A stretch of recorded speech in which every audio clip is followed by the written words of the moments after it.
Welcome to Downshift. My name is Matt and this is the BMW i4. This is BMW's first fully electric sedan and it's got a bunch of cool and interesting things going on. So today we're going to take a tour thanks to our friends at International BMW. Let's get into it.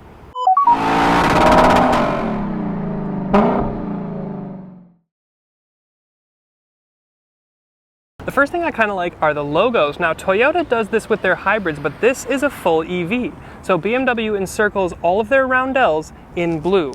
On the hood, on all of the wheel center caps, you can see on the rear as well, and of course on the rear. But it doesn't stop there.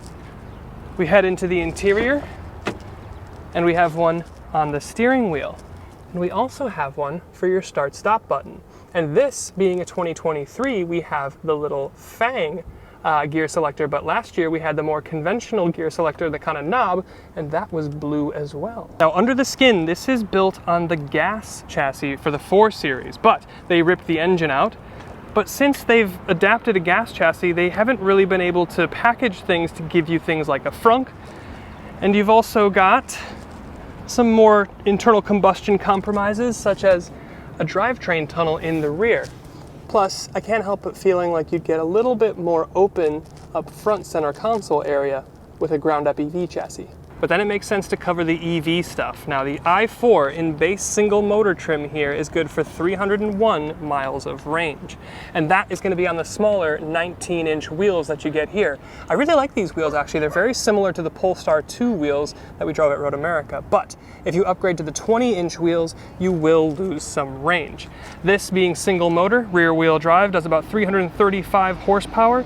And just a kind of small thing that I like with the charge ports, they're like spring loaded, but then they're damped at the end. It's almost like a soft closed drawer in your kitchen. And then we're going to talk about the name. Now the whole car is the i4, just like the normal one is the 4 Series. But then you have the output or the engine or powertrain designation, which usually ends in X drive or E drive or S drive, but this ends in E drive. And then the 40 is the rear wheel, like we said, but usually you get an I here, but that stands for injection, which obviously this is not. So there's no I there, but where you do get an I is up here on your front grille. And this again is unique to the 40 drive. This would be an M logo on the M50 version of this. And then touching on body styles, this i4, along with all the other i4s, come in the Gran Coupe body style. So 4 doors and, one of my favorite things, a liftback or hatch style trunk. And this gets you just so much more practicality. It's a bigger opening, you can put bigger stuff back here, you can fold your seats 40, 20, 40, although not from the back at all, you have to do it from up there.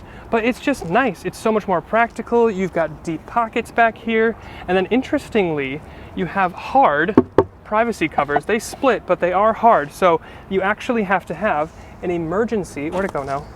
Yes, the emergency release, so if you kidnap someone, they can get out because they probably won't get through that. But then I want to talk about these screens. These are your iDrive 8 screens, and this is one of the first cars from BMW that we saw with iDrive 8, and they're pretty cool. They're totally big, they're super responsive, and they've got some really nice graphics. I do like this detail with your car here. I've got my foot on the brake, and it lights up. Foot off the brake, goes off. But you've got these blue accents, didn't mean to click that, blue accents around the car, which you don't have in real life, but it's kind of cool. And then you can add widgets like you would for your home screen in your phone. You've got Apple CarPlay, you've got Android Auto, shift into reverse, and you've got excellent 360 cameras. Again, you can use gesture controls to get around. Again, blue accents on your car, even though you don't have them in real life. And then you've got backup assistant, which again is one of my favorite things. So if you pull into a tricky spot and you need help reversing, the car will remember how you got there, and then it'll take you back out. Really, really cool. And then watch the taillights. I'm gonna hit the brake. Pretty cool, very nice to see. And then you also usually have a live readout of your telemetry, how much throttle input, how much braking input, how much horsepower and torque you're generating at any one time. And this is a little bit different. You've got an acceleration gauge and an anticipation gauge. This, not braking, but anticipation.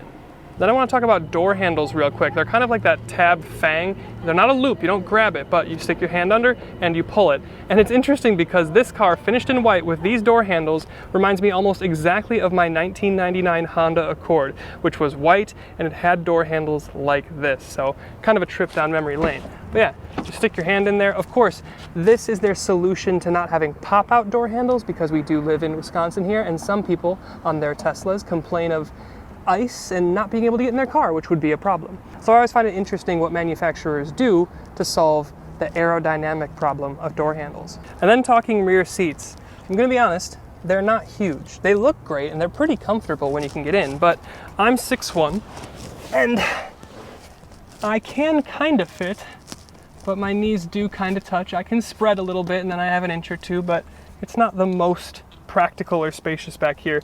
You do have climate vents, you have a climate zone, you can get heated seats back here, dual USB-C, map pockets, all the usual fun stuff. But the problem is, this is the EV chassis, so they've had to raise the floor a little bit because that's where the batteries go.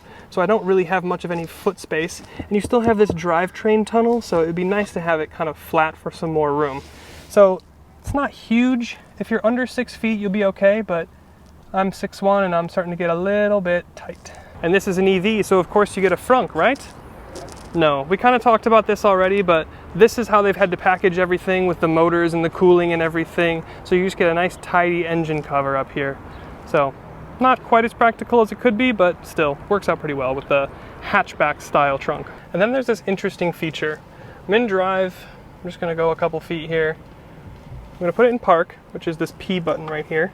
And then I'm just gonna open the door and the car turns off. I mean, this is kind of a nice feature if you're just living with the car, but for what I'm doing, filming it, and I need to have the lights and stuff running, this is not exactly ideal. And then there's the seats, which are pretty much identical to what you get in the Gas 4 series. They're nice, they've got lumbar controls, they're heated, they can be cooled, and they're just nice and comfortable, and they look nice. I like this saddle brown interior color. And of course, in tandem with your iDrive 8 infotainment screen, you have a full digital instrument cluster that changes depending on what drive mode you're in. Sport, comfort, and eco. And then, all the sounds in here are programmed by Hans Zimmer as part of the Iconic Sounds package. So it makes a cool noise when you start it up, and it does the same thing when you turn it off. But if you don't want the iconic sounds on, you can turn them off here in your driving settings. And your driver assist suite here, pretty dang good. And something that we've come to love here on the channel, automatic windows, up, down, for all four. Pretty nice.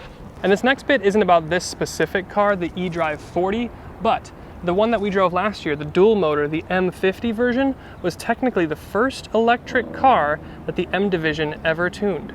And the last thing we'll talk about is price. Now, these i4 eDrive 40s start at about $56,000. This one, with a bunch of kit on it, comes in at about $61,000, which actually, and we'll talk about it in next week's video, isn't that expensive for what you get here. So those are the 22 most interesting things about the BMW i4. Now make sure that you stay tuned and subscribe, because next week we're gonna hit the highlights, the best and the rest. Again, thanks to our friends at International BMW for making this video possible, and we'll see you next week.